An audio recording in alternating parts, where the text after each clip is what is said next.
बेरीज सोप्याकडून अवघडाकडं 5/8 अधिक 2/8 बघा 2 8 सेमच आहेत 2 8 कसे येतं सेम येतं मग ह्या छेद 8 ह्या छेद 8 पैकी एकच छेद 8 घ्यायचा 2 8 सेम येतं 2/8 येतं मग 2 8 पैकी एकच 8 घ्यायचा आणि वरची बेरीज करा वरची बेरीज किती येते 5 आणि 2 7 5 आणि 2 7 5 आणि 2 7 तुम्ही म्हणले आम्हाला मेळ लागला नाही 11/5 अधिक 4/5 आता कसं 11/5 अधिक 4/5 सेम येतं खाली छेदात छेद 5 पैकी एकच छेद 5 पैकी एकच ह्याला छेद म्हणतात छेद 5 आणि 11 4 ची वरची बेरीज किती ती 11 4 15 15/5 आता बघा ही अपूर्णांकाची बेरीज कशी 11/9 अधिक 2/9 अधिक 4/9 आता इथं कसं करायचं वागो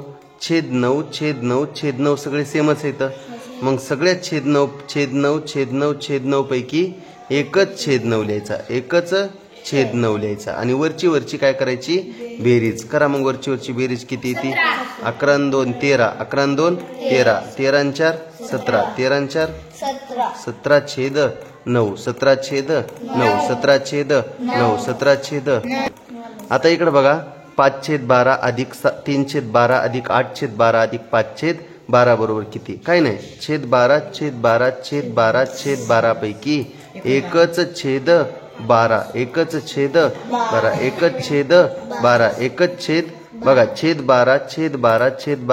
12 पैकी एकच छेद 12 है ना आणि वरची बेरीज 5 आणि 3 8 5 आणि 3 8 8 आणि 8 16 8 आणि 8 16 आणि 5 किती 21/12 वरच्याला म्हणतात अंश वरच्याला काय म्हणतात अंश खालच्याला काय म्हणतात छेद वरच्याला म्हणतात अंश खालच्याला म्हणतात छेद वरच्याला म्हणतात अंश 21 अंश आणि छेद किती 12 21 अंश छेद किती मोठं कोण आहे सांगा बरं 21 का 12 21 मोठं म्हणजे अंश मोठा 21 मोठं म्हणजे अंश मोठा 21 मोठं म्हणजे अंश मोठा म्हणून त्याला म्हणायचं अंशाधिक अपूर्णांक कोणता म्हणायचं अंशाधिक अपूर्णांक अंश मोठा म्हणून अंशाधिक अपूर्णांक हे अंशाधिक अपूर्णांकाचं उदाहरण आहे छेद मोठा असला असता तर छेदाधिक अपूर्णांक जरा एका दुसरं गणित बघू आता बघा 15/7 अधिक 5/7 अधिक 1/7 अधिक 4/7 अधिक 8/7 बरोबर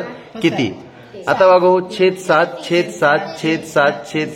7 पैकी एकच छेद म्हणतात त्याला काय म्हणतात एकच छेद 7 आणि वरची बेरीज 15 आणि 5 20 15 आणि 5 20 15 आणि 5 20 आणि 1 21 आणि 4 25 आणि 8 33 छेद 7 वरच्याला काय म्हणायचं अंश आणि खालच्याला काय म्हणायचं छेद वरच्याला म्हणायचं अंश खालच्याला म्हणायचं छेद वरच्याला म्हणायचं अंश खालच्याला म्हणायचं वरच्याला म्हणायचं अंश खालच्याला म्हणायचं 33 मोठे का 7 मोठे 33 मोठे का 7 मोठे 33 मोठे म्हणजे अंश मोठा 33 मोठे म्हणजे अंश मोठा म्हणजेच कोणता अपूर्णांक अंशाधिक अपूर्णांक कोणता अपूर्णांक अंशाधिक अपूर्णांक जर छेद मोठा असायला 33 पेक्षा इथं 35 असायला तर मग छेद मोठा म्हणजे छेदाधिक अपूर्णांक आता बघा हो जर वेगवेगळे जर छेद असले इथं छेद 5 आहे इथं छेद 4 आहे ना इथं छेद किती आहे 5 आहे इथं छेद किती आहे 4 आहे इथं छेद 5 आहे इथं छेद वेगवेगळे छेद आहेत मग काय करायचं क्रॉस मल्टिप्लाय कोणता मल्टिप्लाय क्रॉस तुम्ही म्हणले कॉस नाही क्रॉस तुम्ही म्हणले कसा याचं भांडण तिरकस गुणाकार कोणता गुणाकार तिरकस गुणाकार 1चा आणि 4चा 1चा पाडा 4 पर्यंत म्हणा 1 1 1 1 2 2 1 3 3 1 4 1 4 4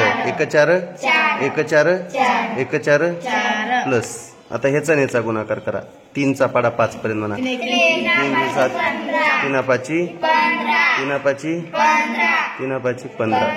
5 2 छेदापैकी एकच छेद या 2 छेदापैकी एकच छेद 2 छेदापैकी एकच छेद आणि खालचा सुद्धा गुणाकार सांगा 5चा पाडा 4 पर्यंत म्हणा 5 1 5 5 2 10 5 3 15 5 4 20 चला आता बेरीज करा यांची काय करा बेरीज कोण सांगते 15 आणि 4 किती 19 19/20. 19/20. 15 आणि 4 19/20. चला वरच्याला काय म्हणायचं पोरो? अंश.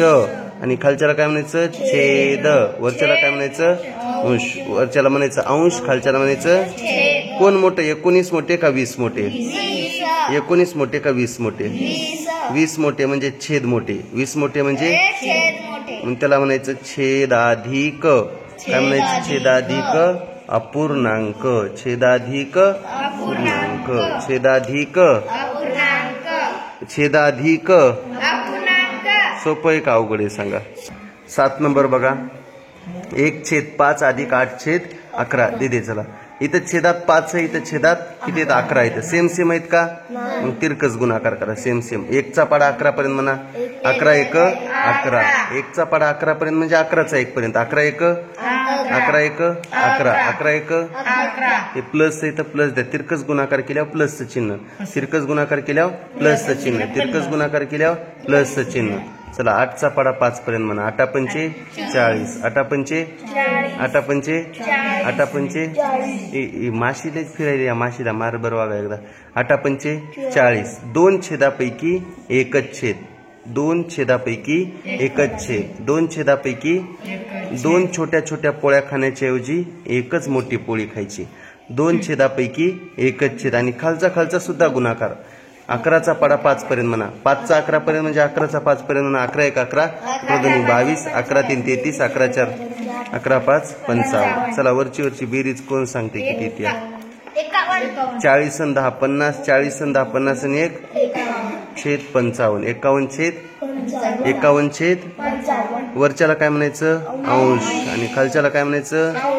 छेद. खालच्याला काय म्हणायचं? वरच्याला म्हणायचं अंश, खालच्याला म्हणायचं. मग मोठं कोण आहे सांगा इथं? 51 का 55? 51 मोठे का 55? 55 मोठे म्हणजे छेद मोठा म्हणजेच छेदाधिक अपूर्णांक. छेदाधिक अपूर्णांक. छेदाधिक अपूर्णांक. चला आता अपूर्णांकाच्या बेरजेमधला 8व्या नंबरचं गणित. 9/4 अधिक 5/7. 9/4 अधिक 5/7 बरोबर किती? बघा हो, इथं छेद 4 आहे, इथं छेद किती आहे? 7. इथं छेद 4 आहे, इथं छेद किती आहे? 7. इथं छेद 4 आहे, इथं वेगवेगळे छेद आहेत का नाही सांगा? मग वेगवेगळे छेद आहेत म्हणजे याचा तिरकस गुणाकार करा. 9चा पाडा 7 पर्यंत म्हणा. 9 7 63. 9 7 9 7 9 7 9 7 प्लस तिरकस गुणाकार केल्यावर प्लस. 4चा पाडा 5 पर्यंत म्हणा. 5 चोक 20. 4 पंचे 20 किंवा 5 चोक 20. 4 पंचे 20 किंवा 5 चोक 20. 4 पंचे बघा. 9 7 63. 9 7 63. 9 7 9 7 प्लसला प्लस. 4 पंचे 20. आता काय करायचं कोण सांगते? 2 छेदापैकी एकच छेद मोठा. 2 छोट्या छेदापैकी एकच छेद. आणि खालचा एकदा गुणाकार. 4 7 28. 4 7 चला किती बेरीज येते? 63 आणि 10 73 आणि 10 83 छेद 28. 83 छेद. चला मोठं कोण आहे सांगा? वरच्याला काय म्हणायचं? अंश. खालच्याला काय म्हणायचं? छेद है ना. मग मोठं कोण आहे? 83 का 28? 83 मोठे का 28? 83 मोठे. 83 मोठे म्हणजे अंश मोठा. अंश मोठा म्हणजे कोणता अपूर्णांक? अंशाधिक. अंशाधिक अपूर्णांक. अंशाधिक. नाही कळलं का?